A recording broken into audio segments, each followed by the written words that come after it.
तो हेलो बच्चों, कैसे हो? आज हम लोग breathing and exchange of gases के थर्ड लेक्चर के बारे में बात करने वाले हैं। लास्ट 2 लेक्चर्स में हमने बहुत इंट्रोडक्टरी पार्ट जो बहुत बेसिक था उसको कंप्लीट कर लिया था, और हमने जो ह्यूमन रेस्पिरेटरी सिस्टम्स में जो ऑर्गन इन्वॉल्व हैं और किस तरीके से इन्वॉल्व हैं उन सब चीज़ों के बारे में बात कर ली थी। आज के लेक्चर में हम इससे आगे की बात कर रहे हैं, और आज का लेक्चर बच्चों बहुत ज़्यादा इंपॉर्टेंट होने वाला है, तो बहुत ध्यान से देखना और समझने की कोशिश करना। देखो बच्चों, मैं आपसे ये कह रहा हूं कि आपके पास में 1 पेयर लंग्स है। आपके पास में क्या है? 1 पेयर लंग्स है, और इस लंग्स की जो सबसे बेसिक या फंक्शनल और स्ट्रक्चरल यूनिट है वो क्या है? बताओ। एल्वियोलाई। एल्वियोलाई बच्चों ध्यान रखना, एल्वियोलाई। हमने ऑक्सीजन, या यूं कहें कि हमने एटमॉस्फेयर से एयर बहुत सारे पार्ट्स के थ्रू, जैसे एक्सटर्नल नॉस्ट्रिल, उसके बाद में नेजल पैसेज, नेजल चैम्बर वगैरह वगैरह होते हुए, कनेक्टिंग पार्ट पूरा होते हुए, हमने जो एटमॉस्फेयर की एयर थी उसको हम कहां लेकर पहुंचे? उसको हम लेकर पहुंचे आपके एल्वियोलाई के पास में। बच्चों, एटमॉस्फेरिक एयर में 1-2 गैसेस नहीं होती, बल्कि पूरा गैसेस का मिक्सचर होता है। जैसे नाइट्रोजन होता है 78%, जैसे ऑक्सीजन होती है 21%, जैसे CO2 होती है 0.03%, एंड अदर गैसेस होती है। लेकिन हमेशा आप देखना कि आप जब भी रेस्पिरेशन या ब्रीदिंग की बात करेंगे तो वहां पे सिर्फ 2 गैसेस का जिक्र होता है, O2 एंड CO2 का। ऐसा इसलिए है बच्चों क्योंकि आपके हर एक टिश्यू, हर एक सेल को ऑक्सीजन की रिक्वायरमेंट है सिंपलर फूड को फर्दर ब्रेक डाउन करने के लिए, जिससे वो एनर्जी बना सके। और दुख की बात यह है कि सिर्फ एनर्जी ही नहीं बनती, साथ में जो टॉक्सिक गैस CO2 भी बनती है। तो आपके हर एक सेल को नीड है कि वो अपने पास से उस CO2 को रिलीज भी करवाए। तो मेन पिक्चर में एक हीरो है, एक विलन, यानी कि एक O2 एक CO2, इसीलिए हम लोग O2 और CO2 की ही बात करते हैं। तो मैं यहां पे आपसे कहना चाह रहा हूं कि आपने सबसे पहले क्या किया? एयर से आपने सबसे पहले क्या ली? O2 ली। और जब आप O2 ले रहे थे, आप इंस्पायरेशन तो नहीं करते हो भाई, एक्सपायरेशन भी तो करते हो। तो आप जब O2 आपने ली, एक ब्रीदिंग का मतलब क्या हुआ? एक इंस्पायरेशन, एक एक्सपायरेशन। एक बार सांस अंदर खींचना, एक बार सांस बाहर छोड़ना, एक सांस कहलाती है। तो ब्रीदिंग का मतलब दोस्त ये हुआ कि सबसे पहले आप क्या कर रहे हो? आप कर रहे हो ब्रीदिंग। क्यों कर रहे हो ये भी बताएंगे। सबसे पहले आप क्या कर रहे हो? ब्रीदिंग, जिसमें आप क्या कर रहे हो? इंस्पायरेशन कर रहे हो O2 का, और एक्सपायरेशन कर रहे हो किसका? एक्सपायरेशन किसका कर रहे हो? बताओ। CO2 का कर रहे हो। ठीक है, इंस्पायरेशन कर रहे हो O2 का, एक्सपायरेशन कर रहे हो CO2 का। इतनी बात समझ में आ गई? बहुत अच्छा हुआ। अब बच्चों क्या है कि मान लो आपने O2 लिया, अभी मैं सिर्फ O2 की बात कर ले रहा हूं आपसे, और आपके पास में बहुत सारी O2 है एल्वियोलाई में, बहुत सारी O2 है, बहुत सारी, एकदम एल्वियोलाई O2 से भरी हुई है। अब क्या हो रहा है बेटा? सुनो ध्यान से। बच्चों, आपको अच्छी तरीके से पता होगा कि हमारी बॉडी की हर सेल, या यूं कहें कि हमारे बॉडी का हर टिश्यू, हमारे बॉडी का हर टिश्यू ये चाहता है कि उसे मेटाबॉलिज्म चलाने के लिए काश कोई O2 दे देता। और जानते हो आप कि मेटाबॉलिज्म के बाद में वेस्टेज भी मिलती है, और जो वेस्ट मटेरियल है वो क्या है यहां पे? बताओ। CO2। तो हमारा हर सेल, हर टिश्यू ये चाहता है कि काश मेटाबॉलिज्म चलाने के लिए, रेस्पिरेशन करने के लिए, या फूड के सिंपलर फॉर्म को ATP में कन्वर्ट करने के लिए हमें ऑक्सीजन कोई दे दे, और उसके फलस्वरूप जो बाय प्रोडक्ट के फॉर्म में जो टॉक्सिक एयर निकली, जो टॉक्सिक गैस बनी है CO2, उसे कोई बाहर भेज दे। अच्छा, इसकी ये बात कौन सुन लेता है? ये बात सुन लेता है ब्लड। तो ब्लड एक ऐसी चीज है जो इसके अंदर O2 देता है, और ब्लड ही एक ऐसी चीज है जो इससे CO2 लेता है। इतनी बात समझ में आ गई। लेकिन मजे की बात यह है बच्चों कि ब्लड इसके पास पहुंचेगा कैसे? आपके घरों में पानी कैसे पहुंचता है? तो जब आप हैंडपंप चलाते हो तो पहुंचता है, या आप लोग सिंपली मोटर ऑन करते हो तो पहुंचता है। और हमारी बॉडी में पानी यानी कि ब्लड को चारों तरफ घुमाने वाला मोटर कौन है? हार्ट। क्या है बच्चों? हार्ट है। तो यहां पे ये काम हमारे बॉडी के अंदर का क्या करता है? बताओ, कौन करता है? हार्ट करता है। ये है सर आपका हार्ट। और हार्ट में 4 चैम्बर होते हैं, ये है राइट एट्रिया, ये है लेफ्ट एट्रिया, ये है राइट वेंट्रिकल और ये है लेफ्ट वेंट्रिकल। ठीक बात। तो बच्चों जब इस एल्वुलाई के पास में बहुत सारी मात्रा में ऑक्सीजन थी, जब इस एल्वुलाई के पास में बहुत सारी मात्रा में ऑक्सीजन थी, तो इस एल्वुलाई से इस ऑक्सीजन को ले लिया किसने? ब्लड वेसल ने। किसके थ्रू लिया बताओ? डिफ्यूजन के थ्रू लिया बच्चों। किसके थ्रू लिया? डिफ्यूजन के थ्रू लिया। क्योंकि यहां पे बहुत सारी ऑक्सीजन थी, यहां पे ऑक्सीजन कम थी, तो हाई कंसंट्रेशन से लो कंसंट्रेशन जो गैसेस का मूवमेंट होता है उसे क्या कहते हैं? डिफ्यूजन कहते हैं बच्चों। तो यहां पे क्या हुआ? यहां पे डिफ्यूजन के थ्रू बहुत सारी ऑक्सीजन को ब्लड वेसल में ले लिया गया और ये ब्लड वेसल्स ने अपना रास्ता कहां की तरफ मोड़ लिया? अपना रास्ता मोड़ लिया लेफ्ट एट्रिया की तरफ। किसके? हार्ट के। लेफ्ट एट्रिया से कहां पहुंचा? लेफ्ट वेंट्रिकल में। और लेफ्ट वेंट्रिकल से कहां पहुंचा? हमारे बॉडी के हर एक टिश्यू, हर एक सेल में। और अपने पास की जो ऑक्सीजन थी वो बॉडी की टिश्यू को या सेल्स को पहुंचा दी। क्यों भाई? क्योंकि पहले तो एल्वुलाई के पास बहुत सारी ऑक्सीजन थी, फिर हाई कंसंट्रेशन से लो कंसंट्रेशन डिफ्यूजन के थ्रू कहां बहुत सारी ऑक्सीजन चली गई? ब्लड के पास में। अब ब्लड के पास बहुत सारी ऑक्सीजन है और अब ब्लड ये कह रहा है कि टिश्यू में तुम्हें ये ऑक्सीजन दूं या ना दूं। तो टिश्यू कह रहा है भाई हमारे पास तो ऑक्सीजन बहुत कम है, तुम्हारे पास ऑक्सीजन बहुत ज्यादा है, तो क्यों ना तुम डिफ्यूजन कर दो। तो हाई कंसंट्रेशन से लो कंसंट्रेशन ऑक्सीजन कहां चली गई? टिश्यू के पास पहुंच गई। इतनी बात समझ गए? जब ब्लड ने अपनी सारी सवारियां उतार दी, ऑक्सीजन जब ब्लड ने उतार दी, तो अब टिश्यू के पास कौन सी सवारियां हैं? टिश्यू के पास सवारियां हैं CO2। टिश्यू ने कहा ब्लड भाई सुनो, तुम तो बहुत अच्छे इंसान निकले यार, पर मेरी एक प्रॉब्लम और भी है। बोले भाई क्या प्रॉब्लम है? ब्लड भाई मेरी प्रॉब्लम यह है कि मेरे पास में CO2 बहुत है और अब आपके पास तो CO2 है नहीं, ऑक्सीजन आप उतार चुके हो, तो क्यों ना मेरी CO2 हाई कंसंट्रेशन से लो कंसंट्रेशन आप ले लो। ब्लड ने कहा ठीक है। ब्लड हाई कंसंट्रेशन से लो कंसंट्रेशन CO2 ले गया हार्ट में और हार्ट से वो कहां पहुंचा? राइट वेंट्रिकल में। और राइट वेंट्रिकल से वो कहां पहुंचा? अपने एल्वुलाई के पास में, यानी कि लंग्स के पास में। लंग्स से क्या कहा इसने? एल्वुलाई से क्या कहा? इधर देखो, यहां पे देख लो, एल्वुलाई से क्या कहा? एल्वुलाई से ये कहा कि एल्वुलाई मेरे पास में CO2 बहुत ज्यादा है और तुम्हारे पास तो CO2 है ही नहीं, तो क्यों ना तुम मेरी CO2 हाई कंसंट्रेशन से लो कंसंट्रेशन ले लो। यह ठीक है। एल्वुलाई ने कहा ओके, मुझे CO2 दे दो। अब एल्वुलाई के पास CO2 बहुत ज्यादा है और एटमॉस्फेयर में CO2 तो बहुत कम है, तो एल्वुलाई ने वो CO2 कहां फेंक दी? बाहर फेंक दी। राइट। ये पूरा आपका रेस्पिरेशन है या ये पूरे आपके रेस्पिरेटरी स्टेप्स हैं। अब आओ इसे हम 1 बाय 1 समझते हैं। तो सबसे पहला स्टेप आपको यहां पे क्या नजर आया बच्चों? सबसे पहला स्टेप आपको यहां पे ये नजर आया कि सबसे पहले तो हुई ब्रीदिंग यानी कि पल्मोनरी वेंटिलेशन। और ब्रीदिंग के थ्रू क्या हुआ बच्चों? ब्रीदिंग के थ्रू क्या हुआ? ब्रीदिंग के थ्रू मैंने ऑक्सीजन को तो अंदर लिया और CO2 को बाहर फेंक दिया। ब्रीदिंग के थ्रू क्या हुआ? मैंने ऑक्सीजन को इनहेल किया और CO2 को बाहर फेंक दिया। तो ब्रीदिंग मेरा पहला स्टेप हो गई। ब्रीदिंग मेरा क्या हो गई बताओ? पहला स्टेप हो गई। मैंने लिखा भी है, देखो चीटिंग की है मैंने। देखो बच्चों क्या लिखा है, देखो ब्रीदिंग या पल्मोनरी वेंटिलेशन बाय विच क्या होता है? एटमॉस्फेरिक एयर हमने कहां ली? अंदर की तरफ ली, और CO2 रिच एयर जो हमने alveolar air is released out. तो जो एल्वुलाई में CO2 भरी हुई थी वो वाली एयर को हमने बाहर फेंक दिया और हमने क्या लिया बेटा? हमने जो O2 रिच एयर थी वो हमने अंदर ले ली। इसे हमने क्या कहा? ब्रीदिंग कहा या पल्मोनरी वेंटिलेशन कहा।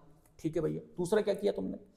जब तुमने O2 अंदर ली तो तुम्हारे एल्वुलाई में O2 बहुत ज्यादा थी लेकिन CO2 की कमी थी। तो तुमने क्या किया बच्चों? सबसे पहली बार डिफ्यूजन किया तुमने। तुम्हारा डिफ्यूजन किसके बीच में हुआ? एल्वुलर मेम्ब्रेन के बीच में हुआ, या यूं कहो कि एल्वुलाई और ब्लड वेसल के बीच में हुआ। भैया ब्लड वेसल के पास में CO2 ज्यादा थी और एल्वुलाई के पास में O2 ज्यादा थी। ये सिंगम वाला तो नहीं लग रहा क्या तुम्हें? ठीक है ना। तो ब्लड वेसल के पास में CO2 ज्यादा थी और एल्विलाई के पास में क्या थी, O2 ज्यादा थी। तो O2 हाई कंसंट्रेशन से लो कंसंट्रेशन गई, यानी कि एल्विलाई से ब्लड में O2 चली गई, और CO2 हाई कंसंट्रेशन से लो कंसंट्रेशन कहां पे आ गई, एल्विलाई में आ गई। तो दूसरा स्टेप बच्चों ये हुआ, दूसरा स्टेप हुआ डिफ्यूजन हुआ O2 और CO2 का, और किस किस के बीच में हुआ, एल्विलाई और ब्लड वेसल के बीच में हुआ, एल्विलाई और ब्लड वेसल के बीच में हुआ। क्या मैं सही बोल रहा हूं, देखते हैं देखते हैं। डिफ्यूजन ऑफ गैसेस, कौन सी गैस भैया, O2 and CO2 across the alveolar membrane. भैया मैं ठीक हूं, मैं तो भैया ठीक बोल रहा हूं। आगे बढ़ते हैं दोस्त।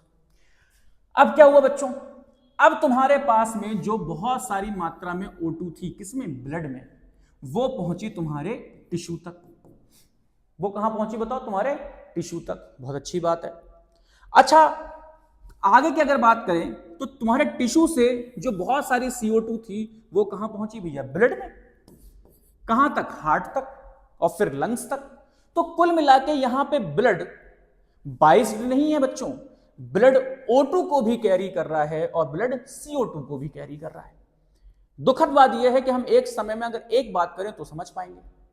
तो हम ये कह रहे हैं कि ब्लड ने O2 का ट्रांसपोर्टेशन किया और कह दो CO2 का ट्रांसपोर्टेशन किया। फिर क्या हुआ बच्चों, फिर यह हुआ कि तुम्हारा ब्लड जिसके पास बहुत सारी O2 थी वो टिश्यू के पास पहुंचा। फिर से वही सिचुएशन सिंघम वाली। तुम्हारे टिश्यू ने कहा कि मेरे पास में भाई O2 की कमी है, ब्लड ने कहा मेरे पास तो O2 बहुत ज्यादा है। तो हाई कंसंट्रेशन से लो कंसंट्रेशन O2 कहां पहुंच गई बताओ, टिश्यू के पास। और टिश्यू ने कहा कि मेरे पास में CO2 बहुत है, ब्लड ने कहा कि मेरे पास तो CO2 नहीं है।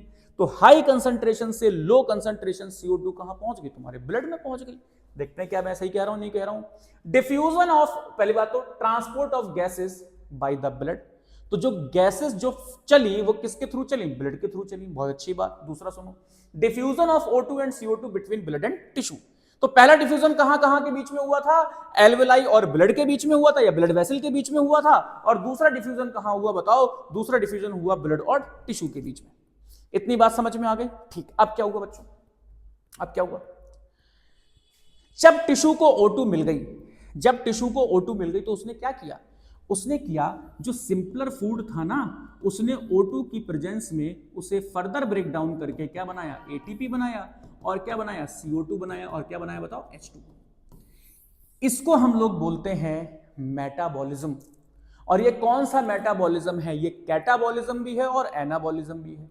प्रोसेस को बोलते हैं रेस्पिरेशन। क्या बोलते हैं, रेस्पिरेशन।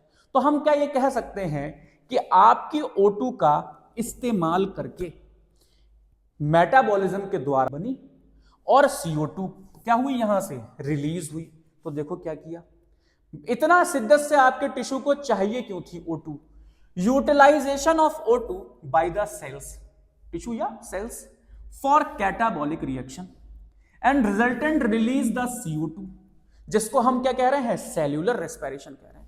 कि तुम्हारे O2 का इस्तेमाल करके, तुम्हारे O2 का इस्तेमाल करके सेल्स ने क्या किया, ATP बनाई, और उस ATP बनाने में क्या मिली, उसे CO2 मिल गई और CO2 को बाहर फेंक दिया गया। तो ये 4 बेटा रेस्पिरेशन के स्टेप्स हैं, आपके एनसीईआरटी में दे रखे हैं और आपको सीक्वेंस में याद करने हैं। हो सकता है आपके पास में ऐसा क्वेश्चन आ जाए नीट में जिसमें सीक्वेंस को उलट पुलट कर दिया जाए और कहा जाए कि इनको अरेंज करो। क्या आपको यहां तक की बात समझ में आई? तो आगे बढ़े। चलो बच्चों, अब जो हमारा नेक्स्ट टॉपिक है वो है मैकेनिज्म ऑफ ब्रीदिंग। और मैकेनिज्म ऑफ ब्रीदिंग को समझने से पहले हमें कुछ बातें समझनी चाहिए। देखो, ब्रीदिंग का मतलब होता है इंस्पायरेशन और एक्सपायरेशन। बहुत बार बता चुका हूं कि भैया सांस को अंदर लेना और छोड़ना क्या है, एक ब्रीदिंग है। तो उसमें क्या है भाई, इंस्पायरेशन है और एक्सपायरेशन है। याद रखो बच्चों, इंस्पायरेशन एक एक्टिव प्रोसेस है। कैसी प्रोसेस है बताओ, एक्टिव प्रोसेस है। इंस्पायरेशन एक एक्टिव प्रोसेस है। एक्टिव प्रोसेस का मतलब है कि एनर्जी रिक्वायरिंग प्रोसेस है। इंस्पायरेशन करने के लिए भी हमको एनर्जी की रिक्वायरमेंट है। और यही एक कारण है कि जो पेशेंट बेसिकली, जो पेशेंट कोमा में होता है या जो पेशेंट का बहुत ज़्यादा खतरनाक एक्सीडेंट हो जाता है, तो वो ऐसा पेशेंट जो बिल्कुल अनकॉन्शियस है, जो अनकॉन्शियस है उसको हम लोग क्या लगाते हैं, वेंटिलेटर लगाते हैं। तो वेंटिलेटर कुछ नहीं है, वेंटिलेटर एक तरीके का ट्यूब है जो हम सीधे ट्रेकिया में डालते हैं और उससे हम लोग ये कंट्रोल करते हैं कि कितने अमाउंट में हमें एयर देनी है और कितने अमाउंट में एयर लेनी है, ठीक है ना। तो इसी को हम लोग क्या कहते हैं, वेंटिलेटर। यानी कि जो ब्रीदिंग है, वेंटिलेशन है, ये खुद से ना कर पाए हम लोग, ये हमें किसी मशीन के थ्रू करना पड़े, तो उस मशीन का नाम ही क्या है, वेंटिलेटर, राइट। इंस्पायरेशन एक एक्टिव प्रोसेस है, यानी कि इंस्पायरेशन के लिए हमें एनर्जी की रिक्वायरमेंट है और इंस्पायरेशन की प्रोसेस होने के लिए, नॉर्मल इंस्पायरेशन के लिए हमें कितना मिनट का, कितने सेकंड का समय चाहिए होता है, 2 सेकंड रिक्वायर होते हैं। यानी कि इंस्पायरेशन के प्रोसेस में 2 सेकंड लगते हैं। यानी कि आप अगर नॉर्मल ब्रीदिंग कर रहे हो तो 2 सेकंड के लिए आप सांस अंदर खींचते हो, इसे हम लोग क्या कहते हैं, इंस्पायरेशन कहते हैं। और ये कैसी प्रोसेस है, एक्टिव प्रोसेस। जहां पे एक्सपायरेशन एक पैसिव प्रोसेस है। कैसी प्रोसेस है बताओ, पैसिव प्रोसेस। एक्सपायरेशन कैसी प्रोसेस है बताओ, पैसिव, जिसमें हमें सिर्फ 3 सेकंड का समय लगता है। यानी कि सांस छोड़ने के लिए हमें किसी भी एनर्जी की रिक्वायरमेंट नहीं है, सांस लेने के लिए एनर्जी की रिक्वायरमेंट है, सांस छोड़ने के लिए एनर्जी की रिक्वायरमेंट नहीं है। सांस छोड़ने में समय ज्यादा लगता है अगर हम नॉर्मल ब्रीदिंग कर रहे हैं, और सांस लेने में समय कम लगता है, राइट। तो ये क्या है, आपका ब्रीदिंग है। अब जरा बहुत ध्यान से सुनो, मैंने आपको कुछ बातें बताई थी लास्ट लेक्चर में, मैं उसको वापस से रिकॉल करवाने की आपको कोशिश यहां पे कर रहा हूं। बच्चों, मैंने आपसे कहा था इस तरीके से, इसको हम लोग कहते हैं थोरेसिक कैविटी। क्या कहा था बताओ, ये क्या है बताओ, थोरेसिक कैविटी है। बहुत ध्यान से सुनो बच्चों, ये थोरेसिक कैविटी है। और थोरेसिक कैविटी का मैंने आपको बताया था कि ऊपर की तरफ क्या है बताओ, नेक है, क्या वर्टिब्रल कॉलम है, और नीचे की तरफ क्या है बताओ, डायाफ्राम है। क्या है बताओ, डायाफ्राम।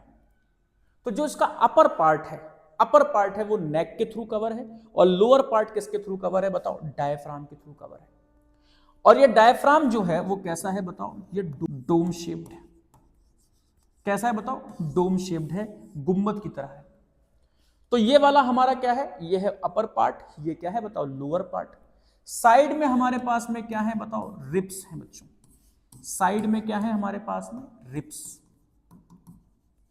साइड में हमारे पास क्या है, रिब्स। आगे की तरफ वेंट्रल साइड में हमारे पास है स्टर्नम, और बच्चों डॉर्सल साइड में हमारे पास में क्या है, वर्टिब्रल कॉलम। ये डॉर्सल साइड है।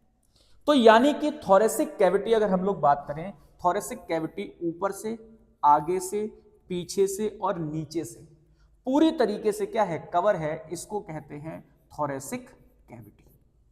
और इसी थोरेसिक कैविटी में बच्चों हमारे क्या रखे हुए हैं, इसी थोरेसिक कैविटी में रखे हुए हैं लंग्स। क्या रखे हैं बताओ, लंग्स। और लंग्स के अंदर भी एक कैविटी है जिसे कहते हैं पल्मोनरी कैविटी। ये बहुत डिटेल में मैं लास्ट लेक्चर में आपको बता चुका हूं। मैं आपसे ये कहना चाह रहा हूं कि आपकी पल्मोनरी कैविटी तभी फूल सकती है जब थोरेसिक कैविटी फूले। अगर थोरेसिक कैविटी वही इंटैक्ट है तो पल्मोनरी कैविटी फूल नहीं सकती। अगर आप चाहते हैं कि आपके लंग्स फूलें तो आपकी थोरेसिक कैविटी को भी फूलना पड़ेगा, और अगर आप चाहते हैं कि लंग्स पिचकें तो आपकी थोरेसिक कैविटी को भी पिचकना पड़ेगा। इतनी बात समझ में आ गई। यानी कि अगर मैं चाहता हूं कि मैं इंस्पायरेशन करूं, यानी कि मेरे लंग्स के अंदर हवा भरे, तो मुझे क्या करना पड़ेगा बच्चों, मुझे थोरेसिक कैविटी को बड़ा करना पड़ेगा। और मैं चाहता हूं कि मेरे लंग्स से हवा निकले तो मुझे थोरेसिक कैविटी को छोटा करना पड़ेगा।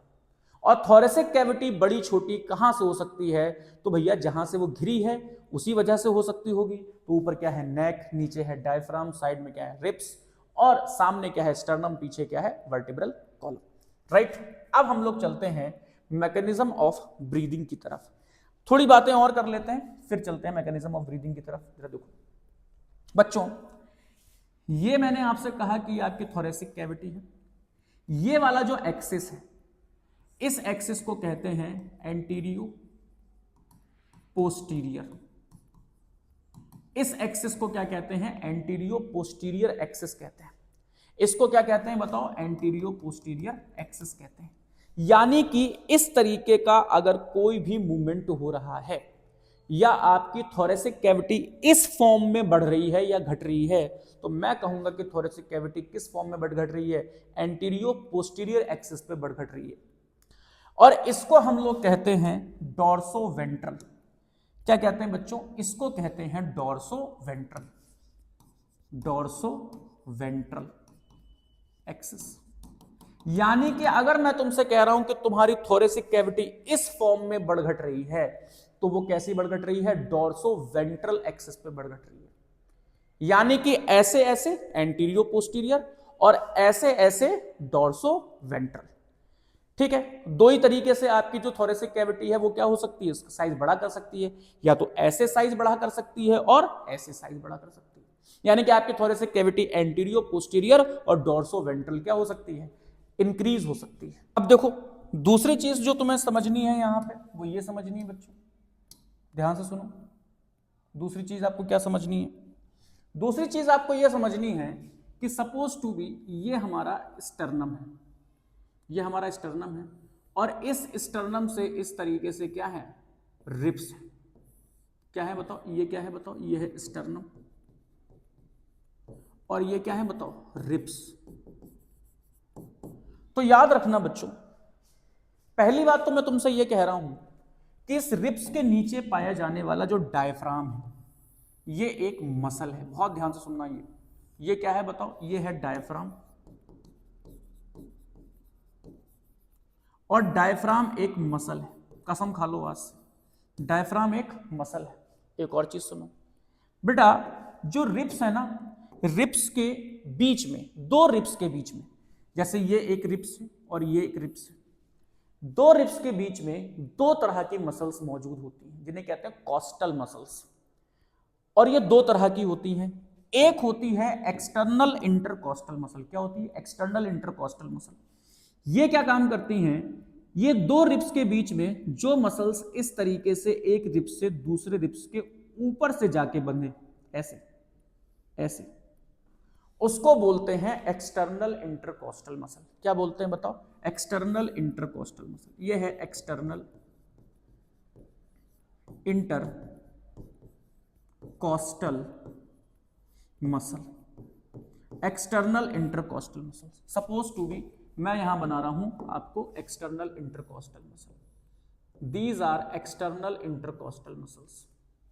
ठीक, इस तरीके से, ऐसे, ये एक्सटर्नल इंटरकॉस्टल मसल है, ऐसे एक्सटर्नल इंटरकॉस्टल मसल। और अगर हम लोग बात करते हैं इंटरनल इंटरकॉस्टल मसल्स की बच्चों, किसकी बात कर रहे हैं, इंटरनल इंटरकॉस्टल मसल्स की बात कर रहे हैं। तो इंटरनल इंटरकॉस्टल मसल्स कौन होती हैं, जो दो रिब्स से नीचे से होते हुए जाए, ऐसे नीचे से, नीचे की तरफ से, मैं यहां पे इस तरीके से क्या ही दिखा पाऊंगा, इस तरीके से नीचे की तरफ से होते हुए जाए, नीचे की तरफ से होते हुए जाए, उनको हम कहते हैं इंटरनल इंटरकॉस्टल मसल। तो यहां पे इस तरीके से क्या है, ये है इंटरनल इंटरकॉस्टल मसल। ठीक है ना, एक है एक्सटर्नल इंटरकॉस्टल मसल और एक क्या है बताओ, इंटरनल इंटरकॉस्टल मसल। ठीक है, नाम ध्यान रखिएगा। अगर हम लोग बात करते हैं कि ब्रीदिंग के केस में, ब्रीदिंग के केस में, किसी भी तरह की ब्रीदिंग के केस में बच्चों, ये तैयारी है पढ़ने की, और पढ़ने की तैयारी जितनी जबरदस्त होगी, कॉन्सेप्ट आपको उतना ही समझ में आएगा। तो मैं यहां पे आपको क्या बताने की कोशिश कर रहा हूं जिससे आपको आगे परेशानी ना हो। मैं आपको यहां बता रहा हूं कि ब्रीदिंग के केस में, ब्रीदिंग के केस में, ब्रीदिंग के केस में, और से हम लोग यहां पे नॉर्मल ब्रीदिंग की बात कर लेते हैं। नॉर्मल ब्रीदिंग के केस में जो आपको मसल काम आएंगी, जिन मसल की हम चर्चा करेंगे वो हैं डायाफ्राम, डायफ्राम, और हम लोग किसकी बात करेंगे, एक्सटर्नल इंटरकॉस्टल मसल की, एक्सटर्नल इंटरकॉस्टल मसल की। मैं कसम खा के कह रहा हूं और आप भी कसम खाओ कि जब हम नॉर्मल ब्रीदिंग की बात करेंगे, यानी कि नॉर्मल एक्सपायरेशन और नॉर्मल इंस्पायरेशन की बात करेंगे, तो हम सिर्फ दो मसल्स का यूज करेंगे, diaphragm and external intercostal muscle. लेकिन जब बात आ जाएगी फोर्सफुल ब्रीदिंग की, फोर्सफुल ब्रीदिंग की जब बात आ जाएगी, तो हम कुछ मसल से और हेल्प मांगेंगे, ये तो यूज होंगी ही होंगी, कुछ मसल से हम और हेल्प मांगेंगे और वो मसल्स होंगी हमारी एब्डोमिनल मसल, और हमारी दूसरी होगी इंटरकॉस्टल मसल। क्या बोला? Internal intercostal muscle. अब आप लोग पूरी तरीके से तैयार हैं कि आप मैकेनिज्म ऑफ ब्रीदिंग पढ़ पाए। तो आइए हम लोग मैकेनिज्म ऑफ ब्रीदिंग पढ़ते हैं बच्चों, और आपको समझ में आएगा, ऐसी मैं कामना करता हूं। तो इंस्पायरेशन का मतलब क्या होता है? Inhalation of air, inhalation of air. ध्यान से सुनो, जैसे कि मैंने अभी आपको बताया था कि आप कोई भी एयर को पल्मोनरी कैविटी में या इंट्रापल्मोनरी कैविटी में तब भर पाओगे जब आपकी थोरेसिक कैविटी भी बढ़ेगी। यानी कि अगर आप चाहते हो तो आपने एक इक्वेशन पढ़ी होगी, पीवी बराबर एनआरटी। यहां पे ये तीनों चीजें क्या है? कांस्टेंट है। अरे मोल कांस्टेंट है, आर और टी कांस्टेंट, टेंपरेचर कांस्टेंट है। तो यहां पे पी इनवर्सली प्रोपोर्शनल हुआ किसके? वॉल्यूम के। तो पी का मतलब क्या होता है बच्चों? प्रेशर, और वी का मतलब क्या होता है? वॉल्यूम। यानी कि जैसे जैसे आप थोरेसिक कैविटी का वॉल्यूम बढ़ाओगे, पल्मोनरी कैविटी का भी वॉल्यूम बढ़ेगा, और जैसे जैसे वॉल्यूम बढ़ेगा वैसे वैसे प्रेशर कम होगा। किसके रिस्पेक्ट में? एटमॉस्फेयर के रिस्पेक्ट में। जब आपका वॉल्यूम बढ़ेगा, जब आप क्या करोगे? अपनी थोरेसिक कैविटी और पल्मोनरी कैविटी को बढ़ाओगे, तो वॉल्यूम बढ़ाया आपने, प्रेशर क्या हो गया? कम। तो एटमॉस्फेयर का प्रेशर क्या है? ज्यादा, और आपके पल्मोनरी के अंदर, आपके लंग्स के अंदर प्रेशर क्या है? कम। तो आप जानते हो कि एयर कहां से कहां मूव करती है? High pressure to low pressure. तो एयर कहां आएगी? आपके लंग्स में भागती हुई चली आएगी। ठीक, तो ये क्या है बताओ? इनहेलेशन ऑफ एयर है। और इनहेलेशन ऑफ एयर होने के साथ साथ इंस्पायरेशन कैसी प्रोसेस है बताओ? एक एक्टिव प्रोसेस है। और ये कितने समय लगाती है बताओ? 2 सेकंड का समय लगाती है। मैंने आपसे कहा यहां पे मसल्स इन्वॉल्व होती हैं, तो यहां पे कॉन्ट्रैक्शन होता है बच्चों, कॉन्ट्रैक्शन होता है। किसका कॉन्ट्रैक्शन हो रहा है? कॉन्ट्रैक्शन होता है डायाफ्राम का, डायाफ्राम का। और डायाफ्राम बिकम फ्लैट। आप जानते हो कि जैसे मान लो ये इस तरीके से आपकी क्या है बताओ? Thoracic cavity. तो जो नॉर्मल डायफ्राम है वो आपका कैसा है बताओ? Dome shape. कैसा है बताओ? Dome shape. और अगर मैं चाहता हूं कि मेरी थोरेसिक कैविटी बढ़े, और मैं आपको बता चुका हूं कि आपकी थोरेसिक कैविटी 2 ही एक्सिस पे बढ़ सकती है, एक तो एंटीरियो पोस्टीरियर और एक डॉर्सो वेंट्रल। तो मैं तुमसे कह रहा हूं कि तुम्हारा डायफ्राम डोम शेप से जैसे ही कॉन्ट्रैक्ट होकर फ्लैट हो जाएगा। ये कैसा डायफ्राम है बताओ? फ्लैट। यानी कि डायफ्राम में कॉन्ट्रैक्शन होगा तो आपकी थोरेसिक कैविटी एंटीरियो पोस्टीरियर एक्सिस पे बढ़ जाएगी, यानी कि वॉल्यूम बढ़ जाएगा। बात समझ में आ रही है? हम चाहते हैं कि सिर्फ इतना ही काफी नहीं है, डॉर्सो वेंट्रल साइड में भी वॉल्यूम बढ़े। और डॉर्सो वेंट्रल साइड में वॉल्यूम बढ़ाने के लिए आपको एक और मसल कॉन्ट्रैक्ट करानी पड़ेगी, वो है external intercostal muscle, external intercostal muscle. और जब ये दोनों मसल्स, और बच्चों याद रखना यहां पे जो नॉर्मल ब्रीदिंग होती है, ध्यान से सुनो, उसमें डायफ्राम का इन्वॉल्वमेंट होता है 80%, और एक्सटर्नल इंटरकॉस्टल का मसल का जो कंट्रीब्यूशन होता है वो सिर्फ 20% होता है। इसीलिए कभी आप देखना कि जब आप क्वाइट ब्रीदिंग करो, नॉर्मल ब्रीदिंग, तो अपने आप सीने पे हाथ रख के देखो, वो सीना ऊपर नीचे नहीं हो रहा। जबकि क्वाइट ब्रीदिंग में क्या ऊपर नीचे हो रहा है? आपका पेट ऊपर नीचे हो रहा है। क्या ऊपर नीचे हो रहा है? पेट ऊपर नीचे हो रहा है। क्यों? क्योंकि जब आपका डोम शेप डायफ्राम फ्लैट हुआ तो जितने भी एब्डोमिनल कंपोनेंट थे वो सब नीचे आए, और जब वापस से डोम शेप हुआ तो फिर वो ऊपर गए। ऐसे नीचे आए, ऐसे ऊपर गए, ऐसे नीचे आए, ऐसे ऊपर गए। तो आपका जो एब्डोमिनल कंपोनेंट्स हैं वो क्या होते हैं? मूव करते हैं, जिसकी वजह से जो क्वाइट ब्रीदिंग है वो हमें कहां महसूस होती है? पेट पे महसूस होती है। तो जब भी कभी किसी को, अगर आपको देखना है कि किसी का ब्रीदिंग रेट क्या है, तो आप उसके चेस्ट पे हाथ रख के पता नहीं लगा पाओगे, क्योंकि आपने देखा होगा कि नॉर्मल ब्रीदिंग में आपका चेस्ट मूव नहीं करता। आप उसके पेट पे हाथ रखो, और पेट जितनी बार ऊपर नीचे हो, इट मींस उतनी ही बार उसने सांस ली है। तो कॉन्ट्रैक्शन हो रहा है इंस्पायरेशन में किसका, डायफ्राम का, और डायफ्राम कैसा हो जा रहा है, डोम शेप हो जा रहा है, जिससे मेरा क्या बढ़ रहा है, मेरा बढ़ रहा है एंटीरियो पोस्टीरियर एक्सिस, और एक्सटर्नल इंटरकॉस्टल मसल कॉन्ट्रैक्ट हो रही है, जिससे मेरा क्या बढ़ रहा है, डोर्सो वेंट्रल एक्सिस। कुल मिलाकर मेरा क्या बढ़ रहा है, वॉल्यूम, क्या बढ़ रहा है, volume. So that volume of thoracic cavity as well as pulmonary cavity increase। तो क्या हुआ बताओ, एटमॉस्फेरिक एयर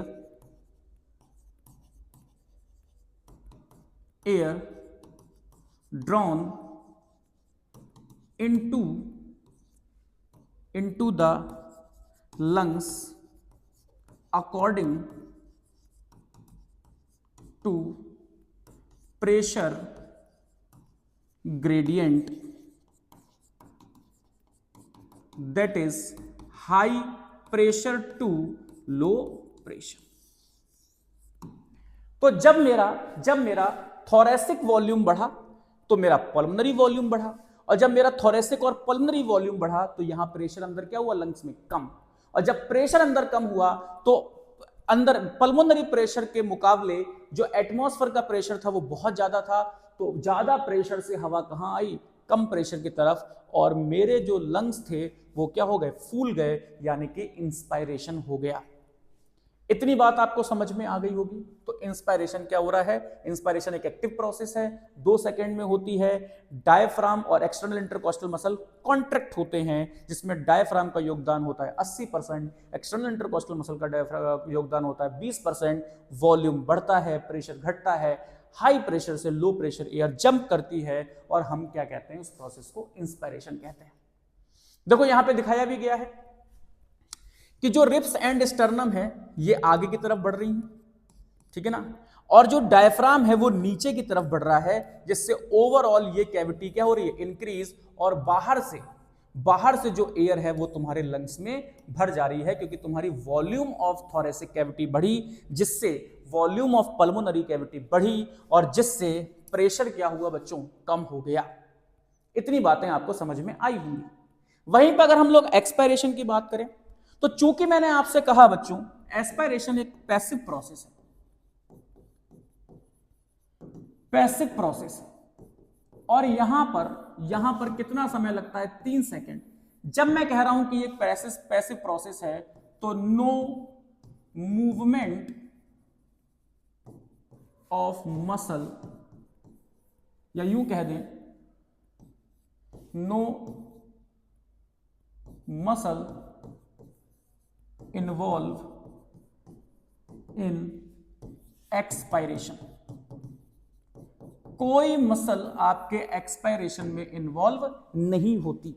कहीं नहीं लिखा है कि कोई मसल एक्सपायरेशन में इन्वॉल्व होती है, यानी कि एक्सपायरेशन किसी मसल्स की वजह से हुआ, मसल के कॉन्ट्रैक्शन की वजह से हुआ, जबकि एक्सपायरेशन सिर्फ और सिर्फ हुआ कैसे हुआ, यहां पे क्या हुआ, रिलैक्सेशन ऑफ डायाफ्राम। जो भाई चीज कॉन्ट्रैक्ट हो गई थी ऑब्वियसली वो रिलैक्स तो होगी, तो जब डायाफ्राम रिलैक्स हुआ तो वो फ्लैट से क्या हो गया बताओ, फ्लैट से क्या हो गया, डोम शेप हो गया, यानी कि वो वापस आया अपनी पोजीशन पे, डोम शेप हो गया, और एक्सटर्नल इंटरकॉस्टल मसल भी क्या हो गई बताओ, रिलैक्स्ड हो गई।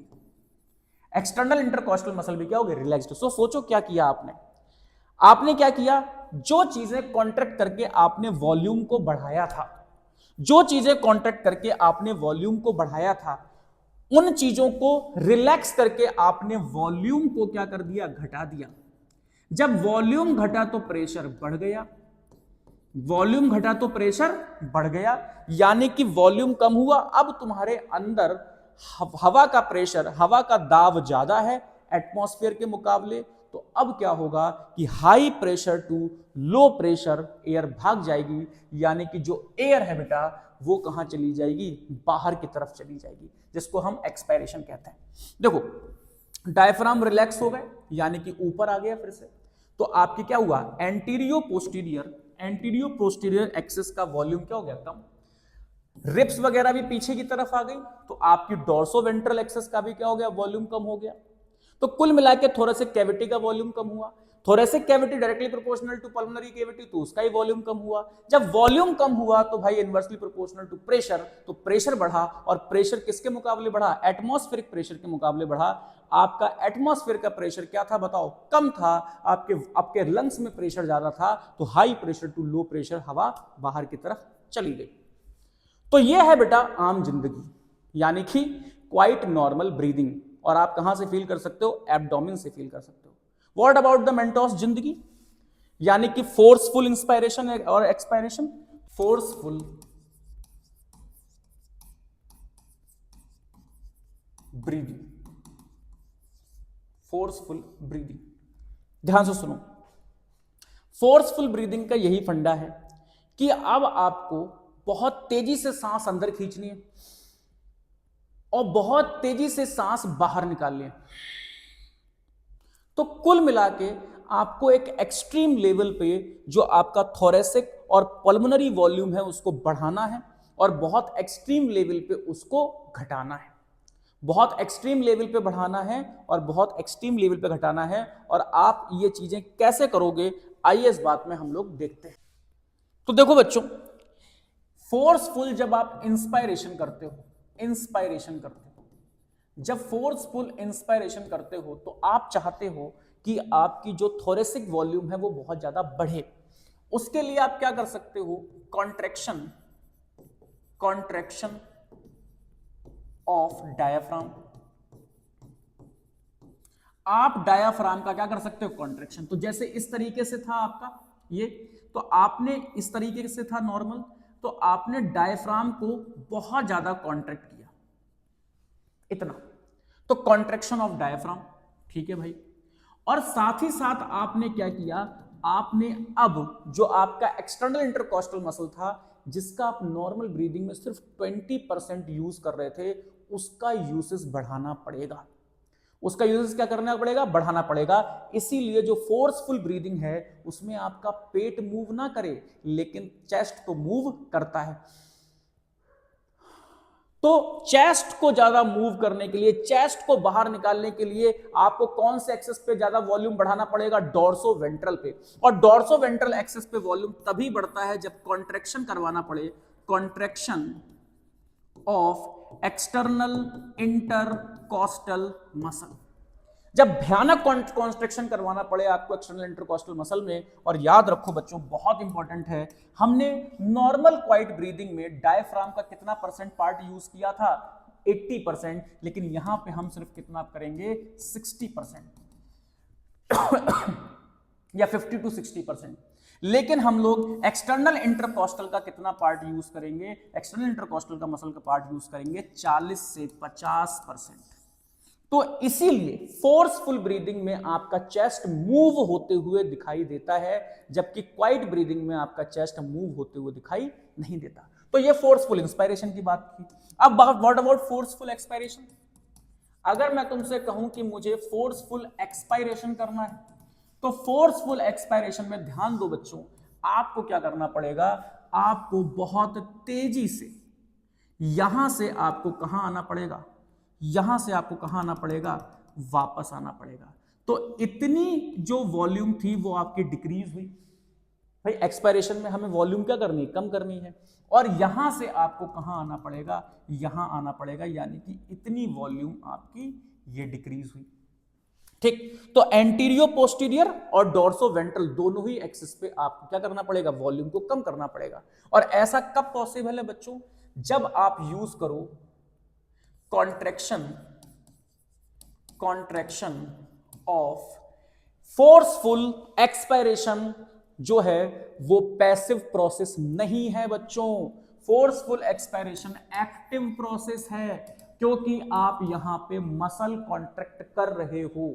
फोर्सफुल एक्सपायरेशन एक्टिव प्रोसेस है क्योंकि यहां मसल कॉन्ट्रैक्ट कर रहे हो।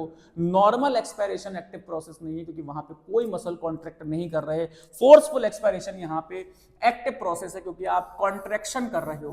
किसका कॉन्ट्रैक्शन कर रहे हो? Contraction of abdominal muscle.